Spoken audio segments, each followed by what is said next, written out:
사람이 연애가 안 풀릴 때 은근히 자주 듣는 말이 있습니다. 눈이 너무 차가워 보여. 다가가기 어렵다. 왠지 혼자 잘 살 것 같아 보여 같은 말들이죠. 관상에서는 이런 인상을 단순한 성격 문제가 아니라 지금 얼굴에 드러난 운의 상태로 봅니다. 오늘은 전통 관상에서 말하는 남자 복이 약하다고 보는 여자의 얼굴을 부위별로 아주 핵심만 짚어보려 합니다. 이것은 외모의 못생김 이야기가 아닙니다. 그리고 팔자 단정도 아닙니다.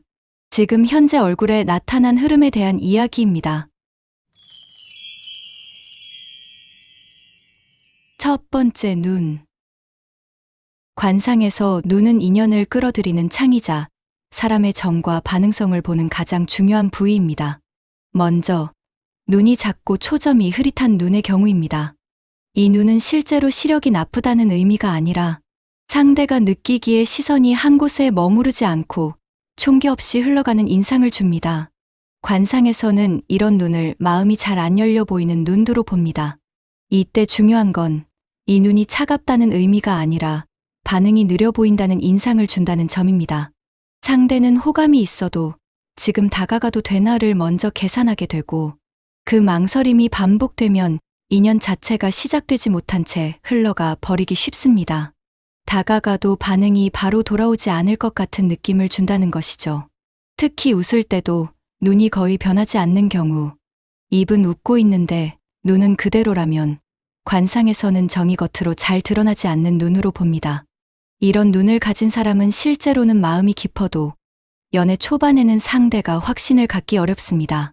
내가 다가가도 되는 사람인가? 라는 망설임을 먼저 주기 때문입니다. 그래서 남자와의 인연이 와도 시작 전에 멀어지기 쉬운 눈으로 봅니다. 관상에서는 이를 운이 없다고 보는 것은 아니고 호감의 신호가 밖으로 잘 전달되지 않는 상태로 해석합니다. 두 번째, 눈매. 눈매는 눈보다 한 단계 더 구체적으로 연애에서의 태도로 봅니다. 먼저, 눈꼬리가 과하게 내려간 눈매의 경우입니다. 이 눈매는 관상에서 의지가 약해 보이는 인상으로 읽힙니다. 실제로는 책임감 있는 사람이어도 상대의 눈에는 이 사람이 나를 끌고 갈 수 있을까라는 불안을 주기 쉽습니다. 연애에서는 인연을 끌어주는 힘이 중요하게 작용하기 때문에 눈꼬리가 지나치게 처진 눈매는 남자복 관상에서는 불리하게 봅니다. 반대로 눈꼬리가 너무 날카롭게 올라간 눈매도 마찬가지입니다. 이 경우는 이성에게 까다롭고 예민해 보이는 인상을 줍니다. 한마디로 관상에서는 기준이 높고 쉽게 마음을 주지 않는 상으로 읽힙니다. 문제는 상대가 다가오기 전에 이미 부담을 느끼게 만든다는 점입니다. 그래서 눈꼬리가 지나치게 내려간 경우도 너무 날카롭게 올라간 경우도 둘 다 연애운에서는 균형이 깨진 눈매로 봅니다. 관상에서 말하는 좋은 눈매는 강함도 약함도 아닌 상대가 편하게 다가올 수 있는 중간 지점이 가장 좋다고 여깁니다. 세 번째, 코. 관상에서 코는 배우자운과 현실적인 기대선으로 봅니다. 먼저 코끝에 힘이 없고 둥글게 뭉툭한 코를 보면 이 코는 관상에서 기대는 적고 버티는 힘이 강한 상으로 봅니다. 이를 연애의 관점에서 본다면 상대에게 기대기보다는 내가 하면 되지가 먼저 나오는 얼굴입니다. 여기에 콧방울이 얇고 얼굴에 바짝 붙어 있는 경우까지 겹치면 전통 관상에서는 배우자 운이 매우 약하다고 보는 대표적인 코로 분류합니다. 이런 코를 가진 사람은 남자 인연이 아예 없는 게 아니라 기대지 않으려는 태도 때문에 인연이 깊어지기 전에 혼자 버티는 쪽을 선택하는 경우가 많습니다. 그래서 결과적으로 남자 복이 약해 보이게 됩니다.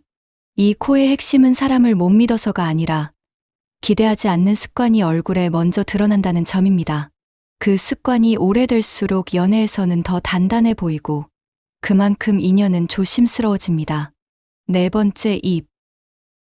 관상에서 입은 연애에서의 감정 표현과 요구 전달을 봅니다. 먼저, 입이 작고 항상 굳게 다물고 있는 입의 경우입니다. 이 입은 관상에서 말수가 적다는 의미보다 감정을 밖으로 꺼내는 힘이 약한 상으로 봅니다.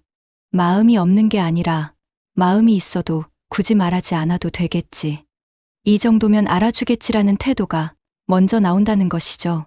문제는 연애에서는 이 침묵이 배려로 해석되지 않는다는 점입니다.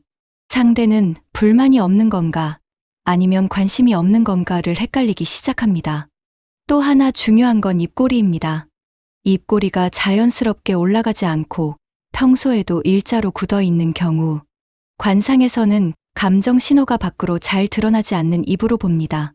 이런 입을 가진 사람은 속으로는 애정이 많아도 연애에서는 늘 참는 쪽, 양보하는 쪽이 되기 쉽습니다. 그래서 결과적으로 연애에서 손해를 보기 쉬운 입이라고 해석됩니다.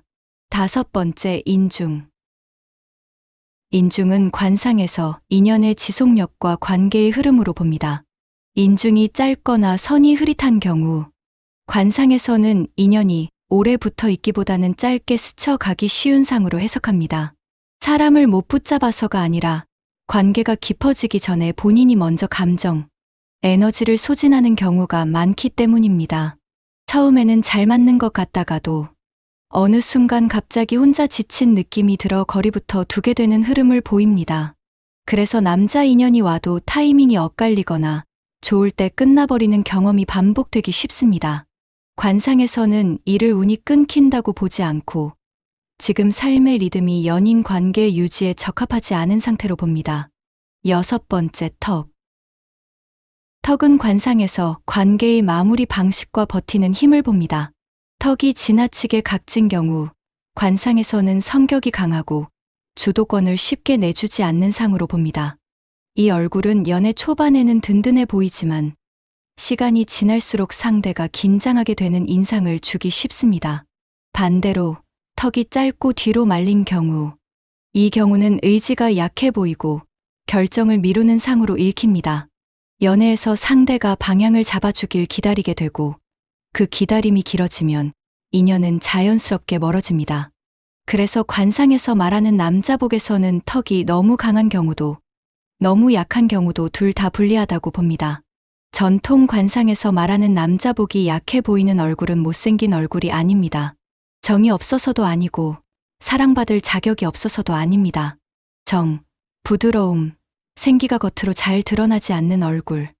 그게 관상에서 말하는 남자복이 약해 보이는 얼굴입니다. 중요한 건 이 모든 관상은 타고난 팔자를 단정하는 이야기가 아니라는 점입니다. 관상에서는 얼굴은 고정된 것이 아니며 지금까지 살아온 태도와 현재의 감정 상태가 잠시 머물러 있는 자리라고 봅니다. 자주 짓는 표정이 바뀌고 사람을 대하는 방식이 바뀌고 생활의 리듬이 바뀌면 관상도 충분히 달라질 수 있습니다. 지금 얼굴이 조금 차갑게 느껴진다면 그건 당신이 혼자 버티는 시간을 오래 보냈다는 증거일 수 있습니다. 오늘의 이야기는 여기까지입니다. 앞으로 다양한 관점의 관상 이야기들을 이어가겠습니다. 구독과 좋아요로 함께 해주세요. 시청해주셔서 감사합니다.